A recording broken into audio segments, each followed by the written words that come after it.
नमस्कार दोस्तों, आरपीसीएस ब्रांड में आप सभी का स्वागत है। और हम पढ़ रहे थे एनिमल फिजियोलॉजी। जो हमारा लास्ट वीडियो था, इसमें हमने एलिमेंट्री कैनाल कंप्लीट कर लिया था। और आज जो हम पढ़ेंगे वो हमारा डाइजेस्टिव ग्लैंड टॉपिक रहेगा।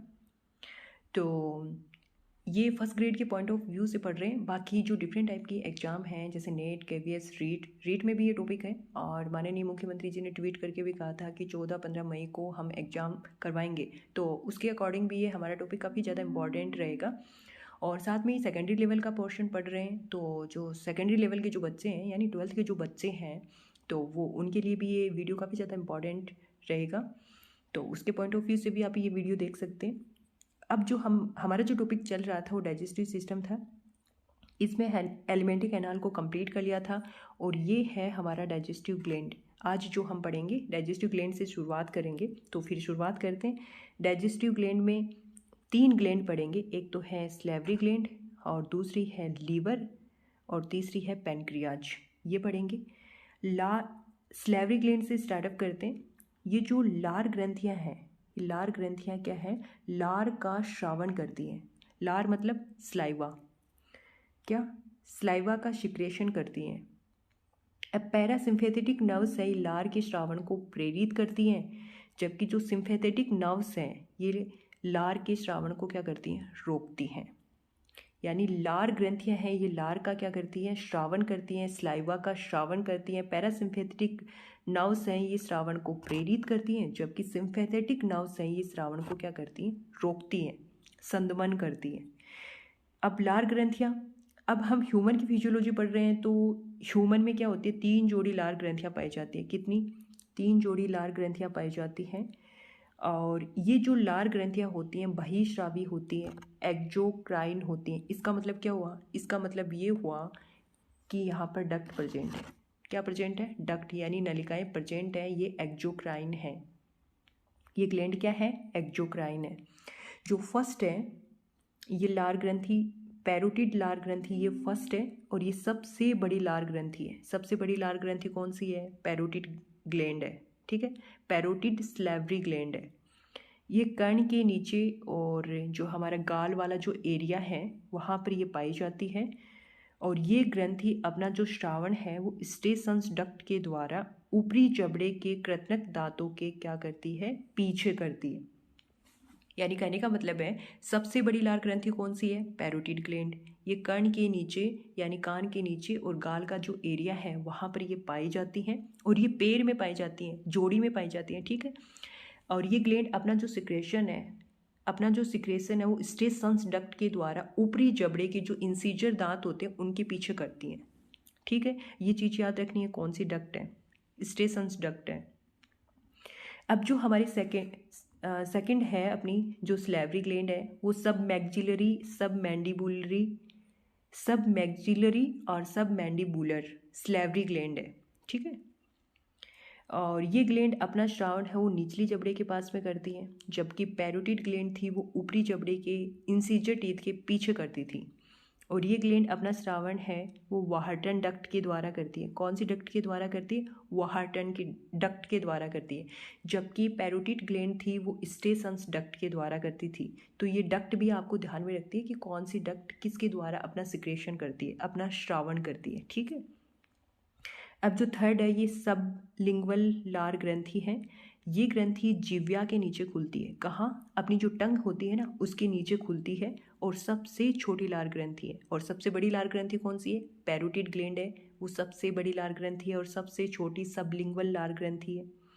ठीक है। ये ग्लैंड अपना श्रावण डक्ट ऑफ रिविनस के द्वारा करती है। कौन सी डक्ट के द्वारा करती है? ये डक्ट ऑफ रिविनस के द्वारा अपना श्रावण करती हैं। अब नोट लगा कर के ये एक इम्पॉर्टेंट पॉइंट लिख लो, काफ़ी ज़्यादा इम्पॉर्टेंट है। कभी कभी पैरोटिड ग्लैंड, कौन सी ग्लैंड? पैरोटिड ग्लैंड है, ये पैरामिक्सो वायरस के द्वारा संक्रमण हो जाती है। मतलब पैरामिक्सो वायरस के द्वारा पैरोटिड ग्लैंड में क्या हो जाता है? इन्फेक्शन हो जाता है, जिसकी वजह से फूल जाती है। और फूलने के बाद में आपको पता है काफ़ी ज़्यादा तेज दर्द, पेन होता है। इसे मम्स कहते हैं। इसे क्या कहते हैं? मम्स कहते हैं। ठीक है। अब जो हम देखते हैं लार का संगठन, अब लार के संगठन में ये सारी लाइनें काफ़ी ज़्यादा इंपॉर्टेंट है। बाकी ये जो नोट्स हैं ये वैसे एग्जाम के पॉइंट ऑफ व्यू से मैंने बनाए तो काफ़ी ज़्यादा इंपॉर्टेंट है ही हैं। तो ये सारी लाइनें वैसे आपको दिमाग में फिट ही रखनी है, याद रखनी है, क्योंकि अब इसमें से और भी क्या सॉर्ट कर सकते हैं हम, सही है। अब लार का संगठन है, इसमें प्रतिदिन 1 से 1.5 लीटर लार का क्या होता है, श्रावण होता है। 1 से 1.5 लीटर रोजाना। लार में श्लेष्म में पाया जाता है, श्लेष्म में यानी म्यूकस पाया जाता है जो भोजन को लुब्रिकेट कर आपस में चिपका देता है, जिससे भोजन बोलस स्वरूप में आ जाता है ताकि उसे आसानी से निकला जा सके। कहने का मतलब है कि लार में जो म्यूकस प्रेजेंट होता है ये भोजन को लुब्रिकेट करके आपस में यानी स्नेक, जैसे स्नेक होता है ना जिसे आसानी से चिपका जा सके, उस तरीके का ये क्या कर देता है, उसको लुब्रिकेट कर देता है, जिससे फूड को, और इस तरीके का जो फूड होता है ना वो बॉलस स्वरूप में आ जाता है, इसको बॉलस बोला जाता है, और इससे आसानी से हम क्या कर सकते हैं, निगल सकते हैं। अब लार में क्या क्या पाया जाता है, देखो यूरिया पाया जाता है, यूरिक एसिड भी पाया जाता है लार में। ये ध्यान रखनी है, सारी चीज़ें जो मैंने अंडरलाइन कर रखी है वो तो काफ़ी ज़्यादा इंपॉर्टेंट है। लार में जो एंटीबॉडी पाई जाती है वो कौन सी एंटीबॉडी है, IgA है। और सीधा सीधा क्वेश्चन आ सकता है, लार में कौन सी एंटीबॉडी प्रेजेंट होती है, IgA होती है। और लार में कौन कौन से आयंस प्रेजेंट होते हैं, तो ये आयंस हैं जैसे पोटेशियम हो गया, क्लोराइड आयन हो गया, सोडियम हो गया, और ये बाइकार्बोनेट आयन। जबकि फॉर्मूला भी पूछा जाता है, मतलब हमारा जो फर्स्ट पेपर है तो उसके जीके में हमारे साइंस तो है ही, जो जनरल साइंस है उसमें ये फॉर्मूला पूछा जा सकता है कि कार्बोनेट आयन का फॉर्मूला कौन सा है, तो ये फॉर्मूला भी आपको ध्यान में रखना है।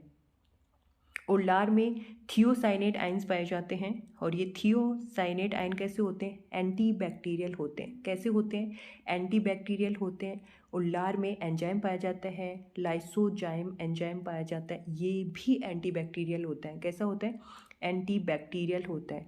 और लार में स्टार्च को पचित करने वाला यानी स्टार्च का डाइजेशन करने वाला एंजाइम प्रेजेंट होता है। वो कौन सा एंजाइम होता है, वो एंजाइम लार एमाइलेज, और इसी लार एमाइलेज को हम टाइलिन भी बोलते हैं। ठीक है, तो लार एमाइलेज को हम क्या बोलते हैं, टाइलिन बोलते हैं। और इसका काम क्या होता है, इसका काम ये होता है कि स्टार्च का डाइजेशन करना होता है। ठीक है, अब स्टार्च का 30% डाइजेशन ये बकल कैविटी में ही कर देता है। जो एमाइलेज है ये क्या करता है, 30% तो बकल कैविटी अपनी मुख गुहा में ही स्टार्च का क्या कर देता है, पाचन कर देता है, डाइजेशन कर देता है। अब देखो, अब ये स्टार्च होता है, ये स्टार्च कैसा है, ये पॉलीसेकेराइड है। इस पर हम क्रिया किसकी करवाएंगे, लार एमाइलेज की करवाएंगे। अब लार का पीएच कितना है, 6.8 है, और ब्लड का कितना होता है, 7.4 होता है। याद रखना है आपको। ये स्टार्च क्या कर देता है, इसको कन्वर्ट कर देता है माल्टोज में, और माल्टोज कैसे होता है, डाइसेकेराइड शुगर होती है।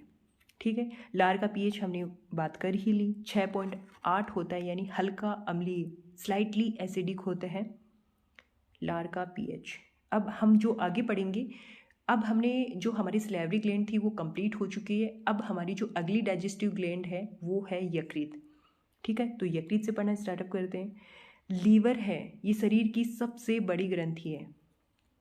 लीवर ये शरीर की सबसे बड़ी ग्रंथि है, और इसका ओरिजिन कहाँ से होता है, इसका ओरिजिन एंडोडर्म से होता है। इसका वजन होता है वो 1 से 1.5 किलो के लगभग होता है, यानी 1.5 किलोग्राम होता है। और ये डायफ्राम के नीचे उदरीय गुहा में स्थित होता है। कहाँ स्थित होता है, डायफ्राम के नीचे उदरीय गुहा में स्थित होता है लीवर। ठीक है, अब ये जो लीवर होता है इसके 2 पिंड होते हैं। कितने पिंड होते हैं, 2 पिंड होते हैं। एक तो दायां पिंड होता है और एक होता है बायां पिंड। एक तो दायां पिंड होता है, एक बायां पिंड होता है। जो दायां पिंड होता है वो बड़ा होता है, और जो बायां पिंड होता है वो कैसा होता है, छोटा होता है। अब ये दोनों पिंड है, इनकी बात कर रहे हैं। अब इन दोनों पिंडों के बीच में एक लिगामेंट पाया जाता है। इस लिगामेंट को फैल्सीफोरम लिगामेंट कहते हैं। कौन सा लिगामेंट कहते हैं, फैल्सीफोरम लिगामेंट कहते हैं। अब यकृत के प्रत्येक पिंड में, ये जो पिंड है इनके प्रत्येक पिंड में अनेक हेपेटिक लोब्यूल पाई जाती हैं। क्या पाई जाती हैं, हेपेटिक लोब्यूल पाए जाते हैं। हाँ, और ये हेपेटिक लोब्यूल है, ये यकृत की संरचनात्मक और क्रियात्मक इकाई है। तो यकृत की यानी लीवर की जो स्ट्रक्चरल और फंक्शनल यूनिट कौन सी है, ये है हेपेटिक लोब्यूल। कैसी है? हेपेटिक लोब्यूल है। क्या? स्ट्रक्चर और फंक्शन यूनिट है लीवर की। ठीक है, अब देखो ये तो रहा राइट लोब जो कैसा है? बड़ा है। ये यहाँ पर ऐसे बोला गया था, ये राइट लोब कैसा होता है? बड़ा होता है। तो ये देखो ये बड़ा है राइट लोब, और ये इधर लेफ्ट लोब है, ये कैसा है? छोटा है। अब इन दोनों लोब्स के बीच यानी मध्य में एक लिगामेंट पाया जाता है। इस लिगामेंट को हम क्या कहते हैं? फेल्सीफोरम लिगामेंट कहते हैं। क्या कहते हैं? फेल्सीफोरम लिगामेंट कहते हैं। डायग्राम के थ्रू देख लेंगे हम। हिपेटिक लोब्यूल का जब डायग्राम देखेंगे तो और चीज़ें क्लियर हो जाएंगी। देखिए ये रहा डायग्राम। ये किसका है?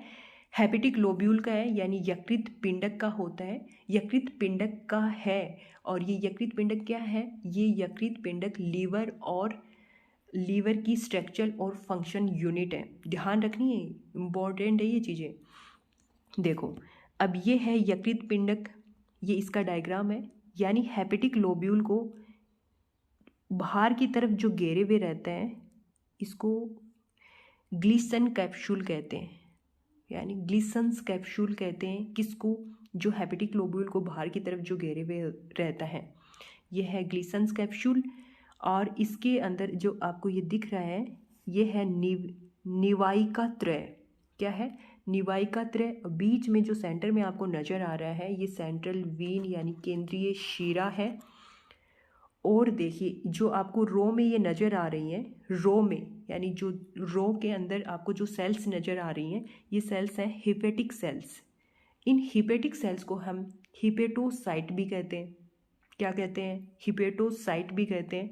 अब ये जो स्पेस आपको नज़र आ रहा है, ये स्पेस, इसे हेपेटिक सिनोसॉइड्स कहते हैं, यानी यकृत कोटर कहते हैं। और इन यकृत कोटर में एक स्पेसिफिक सेल्स पाई जाती हैं जिनको कहा जाता है कूफर सेल्स।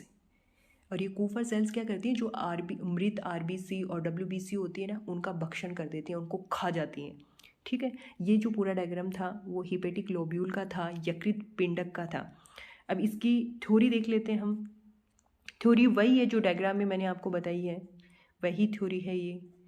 देखो ये हेपेटिक लोब्यूल को घेरे हुए ग्लिसन्स कैप्सूल पाया जाता है। बिल्कुल हमने पढ़ा, अभी देखा डायग्राम में कि हेपेटिक लोब्यूल को घेरे हुए ग्लिसन कैप्सूल पाया जाता है। अब प्रत्येक पिंड में अनेक यकृत कोशिकाएं यानी हिपेटोसाइट्स पाई जाती हैं, यानी हिपेटोसेल्स होती हैं जिनको हम हिपेटोसाइट कहते हैं। ये कॉर्ड यानी कतारों के रूप में पाई जाती हैं। किसके रूप में? कतारों के रूप में पाई जाती हैं। यकृत कोशिकाएं होती हैं दो दो की कतारों में पाई जाती हैं। अब ये यकृत कोशिकाएं कैसी होती हैं? दो दो के कतारों में पाई जाती हैं। तो ये देख लो, ये जो कतार है, इसमें जो ये हिपेटिक सेल्स हैं इनको हम हिपेटोसाइट्स कहते हैं। ये कतार के रूप में पाई जाती हैं। ठीक है, यही बात मैं यहाँ पर थ्योरी के रूप में लिख रखी है। अब नोट लगा करके एक चीज़ लिख लो आप कि ये कोशिका कौन सी कोशिका? जो हेपेटिक सेल्स हैं उनकी बात कर रहे हैं। हेपेटिक सेल्स जिनको हेपेटोसाइट्स भी कहते हैं, उनकी बात कर रहे हैं। ये बाइल जूस का क्या करती हैं? श्रावण करती हैं। इस पित्त रस को यकृत से निकलने वाली, यानी जो पित्त रस है यानी बाइल जूस है, उसको लीवर से निकालने वाली यकृत वाहिनी कौन सी वाहिनी निकालती है? हेपेटिक डक्ट लेकर के जाती है। कहने का मतलब है कि जो हेपेटिक सेल्स हैं ये बाइल जूस का क्या करती हैं? सिक्रेशन करती हैं, श्रावण करती हैं। और इस बाइल जूस को यकृत से जो लेकर के जाती हैं वो हिपेटिक डक्ट होती हैं। ठीक है, अब देखो यकृत में पाई जाने वाली जो कूफर सेल्स होती हैं, ये आरबीसी और डब्ल्यूबीसी का क्या करती हैं? भक्षण करती हैं। किसका करती हैं? आरबीसी और डब्ल्यूबीसी का। ये जो कूफर सेल्स हैं ये आरबीसी और डब्ल्यूबीसी का क्या करती हैं? भक्षण करती हैं। इसके जिक्र मैंने आपको पहले भी करा था, अभी थोड़ी देर पहले। अब ये जो डायग्राम है ये बहुत ज़्यादा इम्पॉर्टेंट है। कैसा है? बहुत ज़्यादा इम्पॉर्टेंट है। तो इसको थोड़ा आराम से समझना, समझ में आ जाएंगी चीज़ें। जैसे ये ऊपर की तरफ देखो आप, ये दाईं पित्त वाहिनी मतलब ये राइट हेपेटिक डक्ट है। कौन सी है? राइट हेपेटिक डक्ट है। और ये कहाँ से निकलती है? ये राइट लोब से निकलती है। ठीक है, अब ये रही बाईं पित्त वाहिनी, ये लेफ्ट हेपेटिक डक्ट है जो लेफ्ट लोब से निकलती है। अब ये राइट और लेफ्ट ये दोनों मिलकर के एक डक्ट का फॉर्मेशन करती हैं, उसका नाम है यानी ये दोनों यहाँ मिल करके एक डक्ट का फॉर्मेशन करती हैं। ये कौन सी है? ये वाली है, कॉमन हेपेटिक डक्ट यानी सामान्य पित्त वाहिनी। ये क्या करती है, यहाँ से पित्तरस लेकर, पित्तरस यहाँ से क्या आता है, पित्तरस आता है, और ये जो पित्तरस है ये कहाँ इकट्ठा होता है, पित्ताशय यानी गोल ब्लेडर में इकट्ठा होता है। पित्तरस कहाँ संग्रहित होता है, गोल ब्लेडर में होता है। अब गोल ब्लेडर से एक डक्ट निकली रहती है, इसको बोलते हैं सिस्टिक डक्ट। कौन सी डक्ट है? Cystic duct. अब ये सिस्टिक डक्ट और ये कॉमन हेपेटिक डक्ट, यानी इधर से सिस्टिक डक्ट है और इधर से ये कौन सी है, कॉमन हेपेटिक डक्ट है। ये मिलकर के एक डक्ट का फॉर्मेशन करती हैं जिसका नाम है कॉमन बाइल डक्ट। क्या नाम है? सामान्य यकृत वाहिनी। ठीक है, कॉमन बाइल डक्ट। अब ये क्या लेकर के आती हैं? ये लेकर के आती हैं पित्तरस। क्या लेकर के आती है?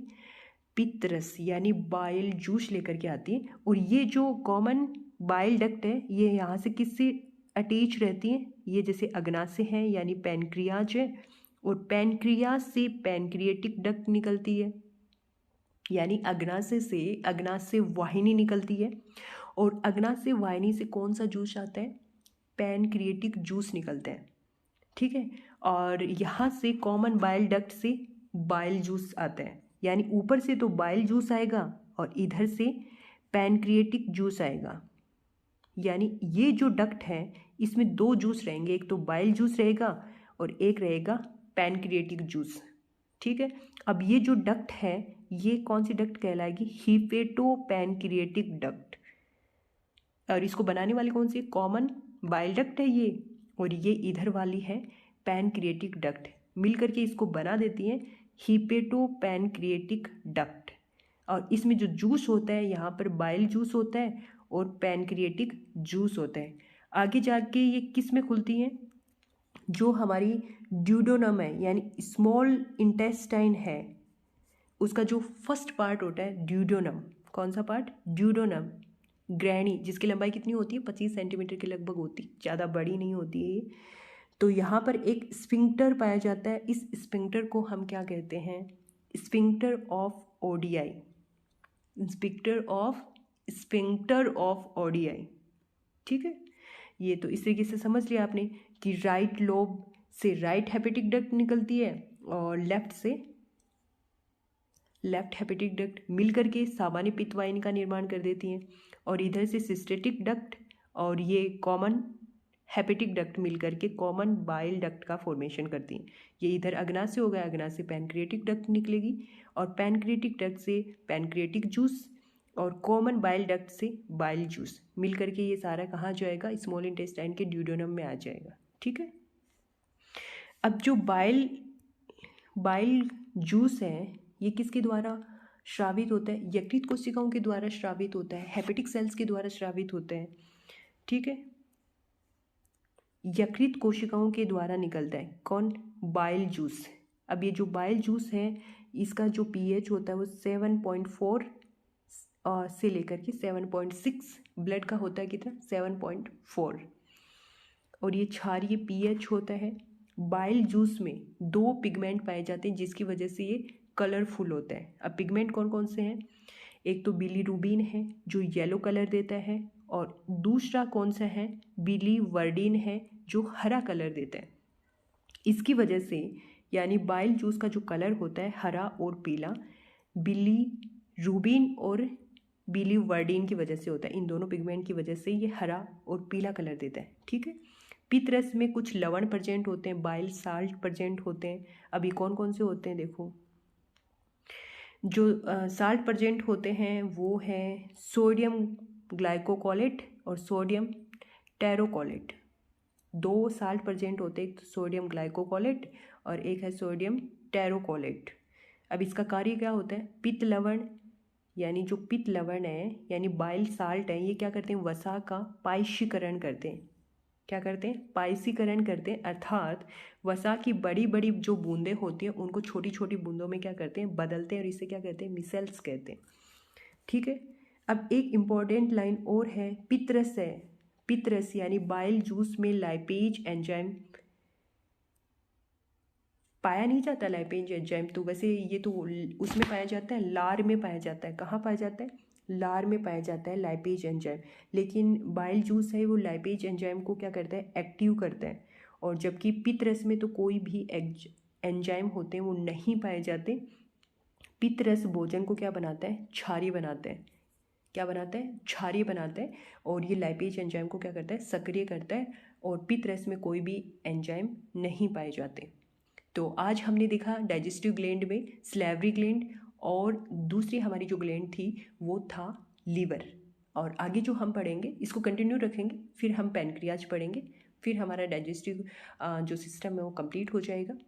क्योंकि डाइजेस्टिव सिस्टम में एलिमेंट्री कैनाल और डाइजेस्टिव ग्लैंड दोनों आते हैं, फिर हमारा डाइजेस्टिव सिस्टम होता है वो कंप्लीट हो जाता है। तो इस वीडियो में तो इतना ही। आगे वाले वीडियो में हम कंटिन्यू रखेंगे इसको। तब तक के लिए जय हिंद, जय भारत।